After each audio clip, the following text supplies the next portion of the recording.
Mesdames, Messieurs, Monsieur le ministre de la Santé, Monsieur le ministre de l'Intérieur, Monsieur le ministre de la Culture, de la Communication, chers acteurs et usagers de la route, la pandémie de la Covid-19 a permis de mettre en lumière la vulnérabilité de notre système de transport public en raison d'une organisation insuffisante, d'un déficit de professionnalisation des acteurs, de la concurrence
officielle.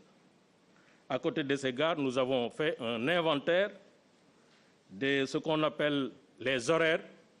qui sont les horaires connus. Cet après-midi, nous aurons l'occasion de travailler avec les acteurs à fixer et identifier ces horaires pour leur permettre aussi de faire le travail. Donc les gares vont officier ainsi que les horaires sur autorisation du ministère des Transports. Tous les transporteurs sans exclusif sont tenus donc d'organiser les départs et arrivées de leurs véhicules à partir des gares et horaires identifiés à cet effet. Deuxième mesure à observer, c'est au niveau des gares routières. Ces gares routières auront des heures de fermeture et d'ouverture, à discuter aussi avec les acteurs et les exploitants des gares routières. J'estime qu'à 20 h, une gare routière devrait être fermée pour permettre justement de procéder au nettoiement et à la remise en ordre pour que la gare puisse être fonctionnelle dans les heures qui seront convenues. Toute sortie ou entrée d'une gare interurbaine officielle par un véhicule est assujettie au remplissage d'un manifeste dûment tenu à cet effet par le déclarant responsable de la dite gare. Ainsi, le nom, les prénoms de chaque passager, les références de sa carte d'identité nationale, son lieu de destination, son numéro de téléphone seront consignés. Le gestionnaire de la gare devra s'assurer de la bonne tenue du manifeste qu'il présentera immédiatement sur demande des autorités habilitées. Une équipe sanitaire, service d'hygiène, ministère de la Santé, des agents du ministère de la Santé disposant du matériel nécessaire seront prépositionnés par le ministère dans les gares officielles et les horaires qui seront identifiés, ouverts au trafic interurbain, pour pouvoir justement faire le travail de test sur les passagers et de prélèvement de la température, etc. L'exploitation de la gare et le responsable de l'équipe sanitaire seront tenus d'informer immédiatement l'autorité administrative et sanitaire territorialement compétente du lieu de destination du véhicule en cas de découverte de cas suspects ou en cas de test éventuellement considéré ou déclaré positif sur un passager. Pour ce qui concerne les transporteurs, nous aurons une réunion tout de suite vers 17 h pour encore consigner les obligations devant leur permettre de procéder à la reprise de leurs activités. Mais avant tout départ, les conducteurs, je le rappelle, ont l'obligation de nettoyer, et ça aussi c'est une mesure qui est en vigueur, nettoyer, désinfecter les véhicules avec les produits appropriés avant d'accueillir à son bord des voyageurs. Ils s'assureront du lavage des mains des usagers et de l'utilisation des gels hydroalcooliques ainsi que du respect du port systématique du masque dans les moyens de transport. Ça aussi, c'est une mesure qui reste en vigueur. En ce qui concerne les voyageurs, il est tenu d'observer tous les règlements administratifs et sanitaires en vigueur dans les gares routières et dans le secteur des transports routiers en général. Il est tenu de se soumettre à l'opération de prise de température organisée avec l'appui des services du ministère de la Santé. Le ministère recommande fortement aux populations d'éviter les déplacements non essentiels, particulièrement les personnes qui présentent des symptômes de la maladie du coronavirus. Pour nous permettre de réussir la reprise projetée vers dimanche, le président de la République, en Conseil des ministres d'hier, a pris des mesures d'accompagnement de la reprise, qui doit être une reprise sécurisée, une reprise performante, qui garantit la sécurité des usagers,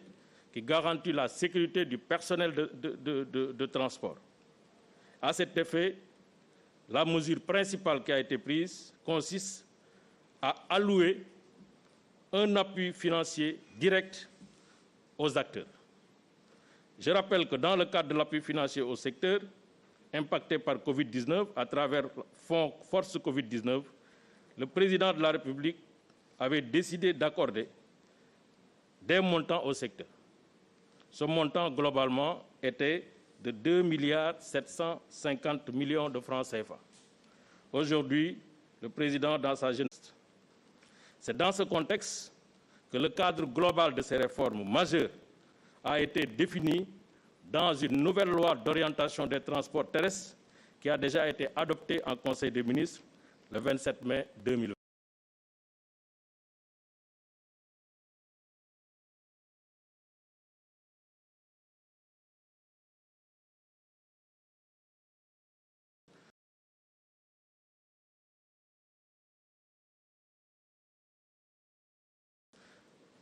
Ce secteur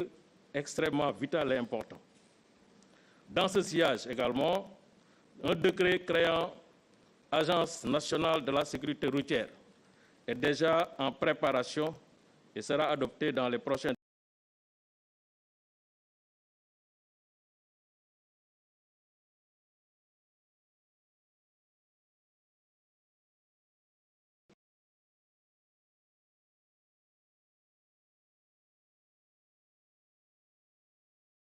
saisir l'occasion de cette communication pour regretter les actes de violence commis par certains acteurs lors de leur arrêt de travail du mardi 2 juin 2020. Ils ont manifesté une attitude très républicaine dans la lutte contre cette pandémie. Ils ont contribué à assurer le service public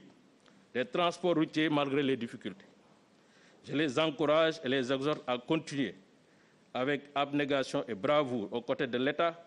à servir les populations sénégalaises et le développement national. Ensemble, restons vigilants. Je vous remercie de votre aimable attention. li ma bëggoon wax rek tënk ko ci wolof gannaaw bu ñu beralee nuyoo ministre de la santé ministre de l'intérieur ministre de la culture nuyu ñi nga xam ne ñoo yëngatu ci transporteur chauffeur ak ñëpp ñu aju ci loolu exploitant gare routière yi ñu ngi am mbégte di dajawaat ak yéen pour waxtaan ci li nga xam ne xew na ci Sénégal xam ngeen ne feebar bi mu amee ci Sénégal ñu bari li ñu jàppoon mooy transport moom ak ni mu mel ci Sénégal boo moytul bu dawee rek musiba am moo tax mesures yi ñu jëloon ci instruction président de la République mooy mesures yoo xam ne daf ñuy permettre ñu endiguer feebar bi ba nga xam ne feebar bi du jaar ci transport pour law si dëkk bi ñu ngi sant yàlla nag parce que tey mesures yooyu ñu jël ci ndigalu président de la République moo ñu may tey feebar bi xam nañu ne am na fu mu toog ci Sénégal lawul si biir dëkk bi ci ñetti région presque la nekk pour l'essentiel mooy région de Dakar région de Diourbel ak région de Thiès loolu ñu ngi ci sant yàlla bu baax te xam naa ne mesures yi ñu jël wax dëgg yàlla contribuer na bu baax a baax ci loolu nga xam ne mooy endiguement wu feebar bi mesures yooyu nag ma koy rappeler mooy d'abord si nombre de places yi nga xam ne moo nekkoon si oto yi transport urbain ku nekk xam ne dañ doon def ay places debout loolu dañ ko supprimer d'abord dañ commencé woon ne benn oto du yëpp plus de la moitié ci nombre de places autorisées bi ñu demee ba ci kanam ñu assouplir ko ne léegi place assise ngay yëpp xam nañu ne transport interurbain dañ ko arrêté woon aussi moo tax transport boobu dawul mais waxoon nañu aussi dañuy respecter les règles d'hygiène maanaam li nga xam ne ministère de la santé digle na ko ci catal loxo yi catal comportement yi catal yëre yi catal toogin yi loolu aussi waxoon nañu dañ ko def ci transport port du masque obligatoire ci sunu arrêté yi njëkk a jël lañ ko wax ci en tout cas pour le personnel de transport donc loolu aussi ministère de l'intérieur confirmé ko ci transport en commun arrêté boobu aussi dafay continuer di law waxoon nañ aussi que ci taxi yi ak transport en commun ni ñu fa war a nekke maanaam taxi yi nga xam ne 5 places la ñuy def wala véhicule particulier yi nga xam ne 5 places la ñuy def dañ ne woon 3 mujj gi ñu yóbbuwaat ko ba 4 y compris conducteur bi ñu arrêté woon mesure oto yi ngay tuddee Jakarta maanaam 2 roues yi dañu arrêté woon seen circulation ci ginnaaw bi indiwaat nañu mesure d'assouplissement ba 2 roues yi commencé di daw waxoon nañ aussi te loolu aussi dañ koy maintenir mooy auto transport buy daw wax dëgg boo dawee ba ngoon da ngay arrêté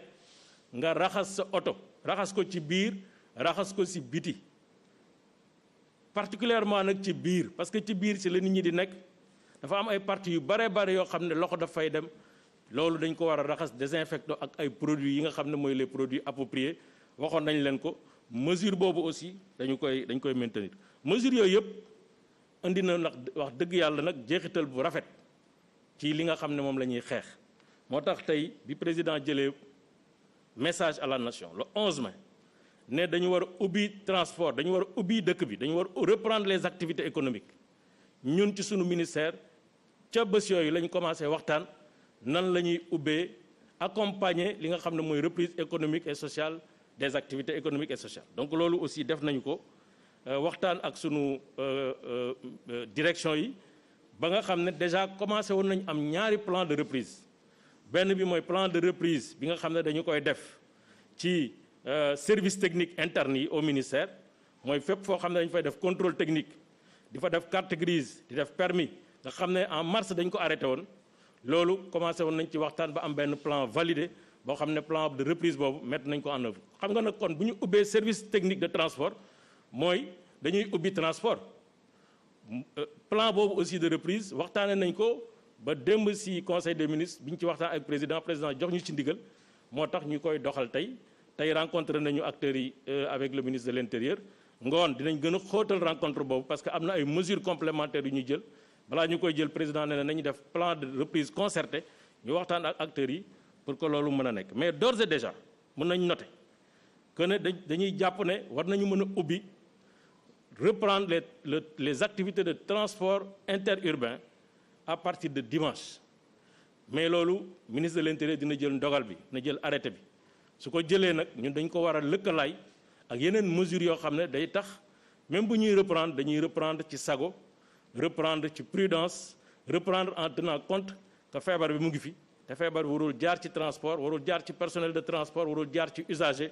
pour law ci Sénégal donc loolu moo tax d'ores et déjà dañu ne kuy dem ak dikk ci gare routière nga war a dem ñaari gare routière la ñu xam ci région de Dakar yoo xam ne nii mooy nekk les gares routières officielles pour le transport interurbain mooy gare routière boo maraîcher yu Dakar ak gare routière bu Rufisque ñaari gares yooyu ñoom ñoo officiel mais xam nañ ne am na pratique bu am ci biir transport mooy li ñu tuddee les horaires dañu am ci quartier yi mooy transport de proximité yooyu aussi dañ ko identifier ak les acteurs ba nga xam ne tey du fu waay taxaw rek bu war a dem Thiès wala Saint-Louis wala Diourbel fu la oto fekk nga dugg fa déedéet donc gare yooyu nga xam ne c'est des horaires ak gare officielle yi ma wax nii léegi dinañ ci waxtaan tënk ko ci këyit ba ministère de l'intérieur xam ak ministère des forces armées que léegi fii moo nekk point de départ fii tamit moo nekk point d'arrivée nga xam ne kuy dugg ci oto dinañ la xam dañ lay identifier loolu mooy manifeste am sa numéro de téléphone am sa personne contact boo xam ne nii bu jëyee amee wala musiba wala information bu indispensable ci kooku la ñuy jaar pour wax ko donc loolu aussi gare routière yi war nañu sàmmanteeg moom bu baax a baax a baax.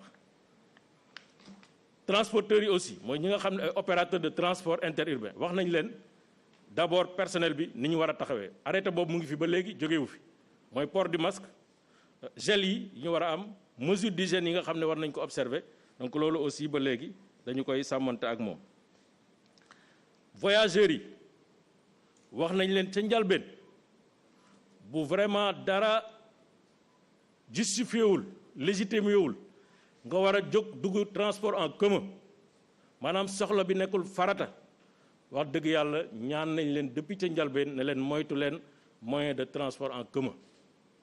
rawatina nag ki nga xam ne mu ngi nemmeeku ci yaramam loo xam ne nii ministère de la santé jàpp na ne lii mën na nekk signalement ci feebar bi loolu tamit defe naa Sénégal yëpp xam nañ ko donc loolu ñu ngi leen koy ñaan waaye bu ñuy dem mooy képp kuy dugg ci auto transport public faaw ñu jël nag sa température balaa ngay yéeg faaw ñu jël aussi say filiation ak sa numéro de téléphone balaa ngay dugg ci transport bi loolu yëpp nag tey ci ngoon à 17h dinañ ko waxtaane ak acteurs yi pour gën a xóotal dinañ ñëwaat encore ci sénégalais yi gën leen wax dans les détails près plan de reprise boobu nan la tëddee mais déjà président de la république yombal na ci lu bari pour reprise bi maanaam démb ci conseil des ministres dafa jël enveloppe 3 milliards de francs CFA yokk ko ci li nga xam ne jagle woon na ko acteur u transport yi loolu nag ñu ngi ko ci sant di ko gërëm bu baax te dina yombal yëf yi parce que enveloppe bi mu ngi nekkoon ci 2 milliards ak 750 millions de francs CFA maanaam milliard bu manqué juróom fukki millions léegi enveloppe boobu mu ngi dem ci 8 milliards 250 millions de francs CFA en grande masse transport interurbain mu ngi ci am 1 milliard 800 AFTU mu ngi ci am 2 milliards 300 Dakar Dem Dikk mu ngi ci am 2 milliards 450 taxi yi ñu ngi ci am 450 millions gare routière ak ñu ngi ci am 600 millions Ndiaga Ndiaye ak car rapide yi ñu ngi ci am 300 millions auto école yi ñu ngi ci am 150 millions moto Jakarta yi ñu ngi aussi 150 millions boo xam ne pour ñu mën a jënd ay produits ak ay masques yoo xam ne nii ak ci gare routière yi loolu ñu wax ne faaw mu mënta ñàkk dina mën a jàppandal en tout cas ñu ngi ci pour terminer gannaaw bu ñu gërëmee ministre de l'intérieur ci li nga xam ne taxawaay la ko def ak ministère des forces armées ci li nga xam dañuy accompagner les services de transport ak ministère de la santé rafetlu taxawaayu agent de santé yëpp ñu ngi wax ne plan boobu de reprise ñu ngi koy amal tey waxtaan bu soobee yàlla bu waxtaan bi jàppandalee dimanche incha allah transport interurbain dina ubbi leneen li ñu ci yokk nag mooy que ne xam nañu ne suñu secteur bi moom dafa nekk secteur bu ñu impacté bu méttee métti maladie bi dafa jaar am lu yàqu-yàqu yu bari yoo xam ne def na ko ci secteur bi waaye terewul malgré difficulté yi mu am ay doomu Sénégal yoo xam ne ñoom ñooy les investisseurs dans le transport ñooy jël seen xaalis jënd matériel ñoom ñooy jël ay emploi di leen fay wax dëgg yàlla terewul malgré métti métti yi ak restriction yi dañu continuer di assurer le service public de transport avec dignité et courage loolu nag war nañu leen a kañ bu baax. def nañu ay arrêt de travail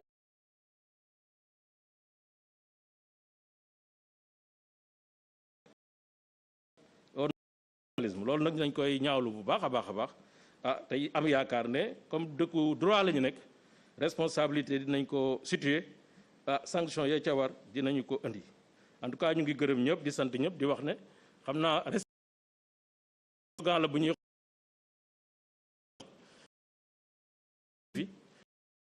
biir marché yi xam ko ci biir moyen de transport yi indi nag comportement de responsable xam ne loolu la ñu war a def pour mën a gën a xeex feebar bi ñu ngi gërëm ñëpp di sant ñëpp asalaamaaleykum wa rahmatullah